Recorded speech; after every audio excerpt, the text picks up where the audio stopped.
नमस्कार, अपना प्रदेश उत्तर प्रदेश उत्तराखंड देख रहे हैं आप। मैं हूं आपके साथ पूजा मोहन पांडे। बुलेटिन की शुरुआत बड़ी और अहम जानकारी के साथ। दोनों डिप्टी सीएम को 25-25 जिलों का प्रभार सौंप दिया गया है।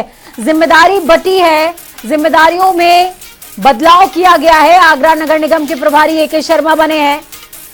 शाहजहांपुर नगर निगम के प्रभारी नरेंद्र कश्यप को बनाया गया है।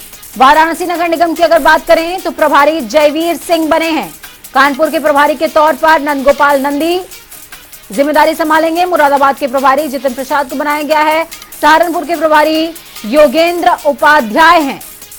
गाजियाबाद नगर निगम के प्रभारी असीम अरुण नियुक्त किए गए हैं। तो वहीं झांसी नगर निगम के प्रभारी के तौर पर बेबी रानी मौर्य, इनको नियुक्ति मिली है। अलीगढ़ की अगर बात करें तो लक्ष्मी नारायण चौधरी।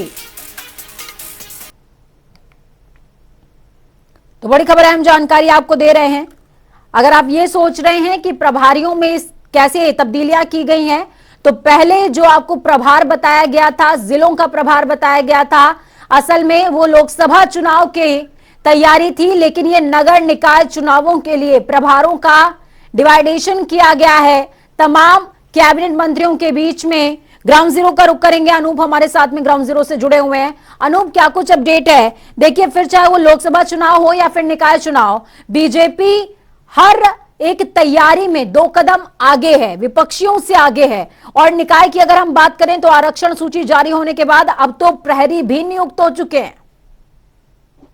देखिए पूजा, आपने बहुत सही बात कही कि जब भाजपा किसी चुनाव की तैयारी करती है तो जहां एक तरफ संगठन की तैयारी अलग होती है, लेकिन सरकार की तैयारी अलग होती है। और यही कारण है कि आपने देखा नगर निकाय चुनाव का बिगुल बज चुका है। तो वहीं जहां भारतीय जनता पार्टी संगठन है वो तैयारी अलग कर रहा है, तो वहीं दूसरी तरफ उत्तर प्रदेश सरकार अलग तैयारी कर रही है। यही वजह है कि उत्तर प्रदेश में जो 17 नगर निगम है उनके नगर निगमों पर जो कैबिनेट मंत्री हैं उनकी जिम्मेदारी सौंपी गई है। खासकर और आगरा की बात करें तो नगर विकास मंत्री ए के शर्मा की जिम्मेदारी मिली है। शाहजहांपुर की बात करें तो नरेंद्र कश्यप को जिम्मेदारी मिली है। और प्रधानमंत्री का क्षेत्र वाराणसी की अगर बात करें तो जयवीर सिंह को जिम्मेदारी दी गई है। वहीं कानपुर की बात करें तो नंदगोपाल नंदी को जिम्मेदारी दी गई है। यानी जो नगर निगम जितने भी है उत्तर प्रदेश में 17, उनकी जिम्मेदारी कैबिनेट मंत्रियों को दी गई है। अब बाकी के जो जिले हैं उसमें 25-25 जिले दोनों डिप्टी सीएम को दिया गया है। कुछ स्वतंत्र प्रभार मंत्री हैं, कुछ राज्य मंत्रियों को भी जिम्मेदारी सौंपी गई है। निश्चित रूप से भारतीय जनता पार्टी नगर निकाय चुनाव को लेकर कोई गलती दोहराना नहीं चाहती है, क्योंकि 2024 की लड़ाई लगातार भारतीय जनता पार्टी या सरकार कोशिश कर रही है। एक बात और पूजा, क्योंकि अभी जिस तरीके से भारतीय जनता पार्टी की कोशिश थी कि मुस्लिम समाज को जोड़ने को लेकर के, अभी जो पूरे मंत्रिमंडल की बात करें या फिर अभी जो सूची आई है एमएलसी की, उसमें जो तारिक मंसूर जो एक पासवान समाज से आते हैं, पहले से जो अल्पसंख्यक जो मंत्री हैं दानिश आजाद अंसारी, वो भी पासवान समाज से आते हैं।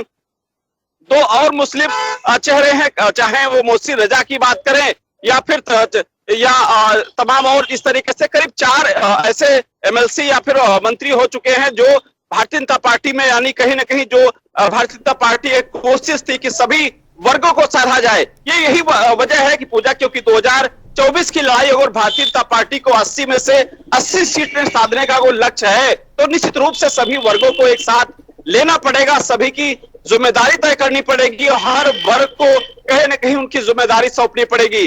मुझे लगता है भारतीय जनता पार्टी लगातार जिस तरीके से माइक्रो लेवल यानी बूथ स्तर से तैयारी करती है, तो ऊपर स्तर पर कहीं ना कहीं जिम्मेदारी भी तय करती है। कोई दो राय नहीं है अनूप, इसमें कोई दो राय नहीं है कि ये लिटमस टेस्ट है, फिर चाहे वो बीजेपी का हो या फिर सपा का।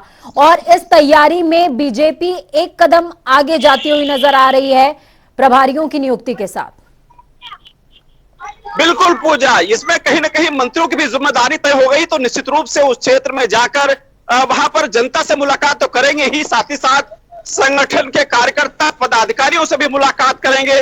वो वहां का फीडबैक लेंगे कि आखिर वहां का फीडबैक क्या है, क्या समस्याएं हैं, क्या ऐसा तो नहीं कि भाजपा के खिलाफ कोई डर है, अगर है तो वहां से कौन है, उन लोगों को कैसे भाजपा के पाले में किया जाए, उनकी आवश्यकताएं क्या है, मूलभूत जो परेशानियां हैं उनकी क्या है, उसका निराकरण कराएंगे। तो निश्चित रूप से जिस तरीके से भारतीय जनता पार्टी एक बार फिर से चुनावी मोड़ में, यानी जो नगर निकाय का जो बिगुल बजा है, भले ही पार्टियां तैयारी कर रही हो, लेकिन भारतीय जनता पार्टी की जो तैयारी है वो चाहे सरकार की तरफ से बात करें या फिर संगठन की बात करें, वो अलग ढंग से कर रहे हैं। एक तैयारी के लोगों तक पहुंचने का काम कर रहे हैं। अभी 6 तारीख को भारतीय जनता पार्टी स्थापना दिवस है, बड़ी धूमधाम से हर जिले में मना रही है, हर वर्ग को के पास जाने की बात कर रही है। तो पूरा सत्याग्रह, सामाजिक न्याय सत्याग्रह के रूप में भारतीय जनता पार्टी का जो संगठन है वो कहीं न कहीं नगर निकाय चुनाव को जीतने को लेकर बना रही है। तमाम कार्यक्रमों का आयोजन किया गया है। बिल्कुल। नेतृत्व की बात करें तो उत्तर प्रदेश भाजपा संगठन तो नेतृत्व कर ही रहा है, लेकिन कहीं न कहीं केंद्रीय नेतृत्व भी इस पर नजर बनाए है, और यही वजह है कि पूजा जो भी चुनाव होते हैं भारतीय जनता पार्टी को सफलता मिलती है। पूजा, बहुत शुक्रिया हमारे साथ जुड़ने के लिए, अनूप, अहम जानकारी ग्राम जीरो से साझा करने के लिए। तो वहीं दूसरी तरफ आपको बताएंगे कि शाहजहांपुर निगम के प्रभारी के तौर पर नरेंद्र कश्यप को नियुक्ति मिली है, प्रभार बांट दिए गए हैं, और इन प्रभारों के बंटवारे के बाद कितनी जान चुनावों में देखने को मिलेगी वो देखने में आगे आएगा।